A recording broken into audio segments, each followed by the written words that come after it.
him about games, about rushers, certain technique, ways to get certain blocks done. It's great to have a veteran presence like that because he's seen it all, and he's just a great guy to be around. He's able to recognize blitzes a lot faster. He's able to see how the defense is trying to do certain things, so he gets us in levels to like change if we need to change protections and stuff. So he's big on that. So it's just great having that and the communication out there. Definitely that veteran presence is awesome. You guys have said sort of the theme of the running game will change year in and year out. How big of an adjustment is that, given that you've been here for a few years now? The theme of the running game change. What do you mean by that? Just like, I don't know, something like Alex just said a few weeks ago that every year there are wrinkles to the running game that are added into the offense and adjustments. Yeah, we sorry, the plane. Yeah, there's been a few changes. They got some new plays and stuff in, a little new schemes. But it's awesome. You just got to adapt, and at the end of the day, all of it's going to do is make our running game better.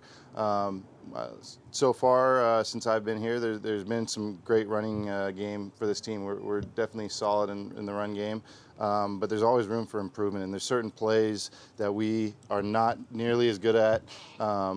That some teams are definitely better than us, and we pride ourselves in the run game. So there's certain plays that we want to be better at and better running. So we've been working on techniques to improve those. What can we do different to make that run game go? With adding Trey, kind of following up on that, with adding Trey, does that make you guys excited about, particularly in the run game, some things that you could do, wrinkles that you don't have? Like, are you curious to see what could be added? Yeah, no, that takes a lot of pressure off us, so we're definitely excited about it. At the same time, it adds a little bit because those plays are definitely more complicated. They're different types of plays than what we usually do, so it changes us a little bit in how we approach those blocks. So it's a challenge, but it's also exciting because, I mean, when Trey comes out there, now teams now their brains are scrambling. They got to think about what we're going to do. Are we going to run a zone read game, or is he out there to pass, or what are we doing with him, or are we just running our normal offense? So, I mean, there's just so much that goes into it, and it's going to make it just way harder on other defenses to prepare for that and to even have to just think about that. So it gives us a lot of options. So it's awesome to have him out there and be able to do something. Take us through those first two series of the game Sunday against the Raiders, where Jimmy starts, Trey comes in. At what point do you even know who the quarterback is, and are the plays like you just know by the play call which quarterback is in there? Like, what's going through your mind as those substitutions are taking place? I mean, you can see him coming in, and in your mind, I mean, you might think something's up, but at the same time, I mean, we can run our offense through both of them. Jimmy's run Trey's plays before. Trey, he can run our normal offense, so it's really not, I mean, they're just plays we can run. Anybody's in, anybody at any time. So it's not too much to that, but it just changes the game, and I think it's more for defenses. They got to look at it as this guy's coming in. They have to change their mindset. For us, we're going to run our normal offense. Those plays are in our offense, and so you're ready for whatever play's called. So I guess so you don't even need to really know who the quarterback is to do your job?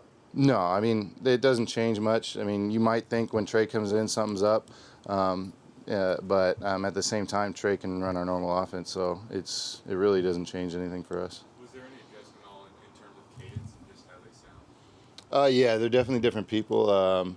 Jimmy's cadence is more pronounced. He's been in the league a long time, so he's got that real deep voice. He's very loud and straightforward, his cadence. You know it. Trey's still working on it.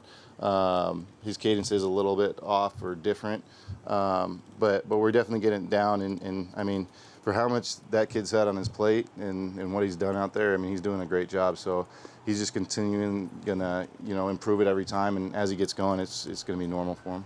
Where does that come into play? Like road games, domes, is that where it's the most important cadence? Yeah, with Jimmy, how loud he is and stuff, it makes it easy because we can go on the road game and we can use our normal cadence. So that's huge for us because the silent cadence is definitely a lot harder to use because you gotta be looking, inside, and you might be running the opposite way. So your peripherals, you got to see the center, and then you got to run the opposite way. So it's really tough on that. But I mean, we're able to do it. so it's not like it's impossible. But it is nice when we are able to go cadence. So I would say, yeah, road games, it could play a part. But I mean, at the end of the day, if the road game, like if you're in the Dome in New Orleans, I mean, there's not much you're not going to be on silent. Most of the time it will be pretty silent, and sometimes under center we don't. Seems that Brendel has made a lot of strides to earn a spot on the 53, and he did take some reps at guard. What would you say was his kind of biggest point of progress here over this camp and this past year? I mean, Brendel's a vet. He's a great player. He's a smart player. He fits our scheme very well. I think he's going to be a good player for us, and to add to the center depth, and then just to help our guards too. I mean, he can play anywhere on those inside three, so I think he's going to be a good player for us. I know he loves center a little bit more because I mean that's his natural position. So he has things to work at guard, but I think he's a great addition for us and gives us great depth. What was your mindset when you knew he was coming back, that he can be the game day backup and you don't have to worry about that? You can just focus in on right guard. I mean, that helps. Having depth is awesome. At the end of the day, my mindset doesn't change. I'm ready to move where I need to move. If I need to be positioned at certain things, I'll be doing snaps probably when Trey gets back. So we have 3 quarterbacks. I probably won't have to do it in practice as much, but I mean, at the end of the day, you got to be ready to play a position that they need to play. So I'll be ready for anything. My mindset doesn't change just based on who we got. All right. Thank you, Dan. All right. Great. Hey, faithful, click here to subscribe.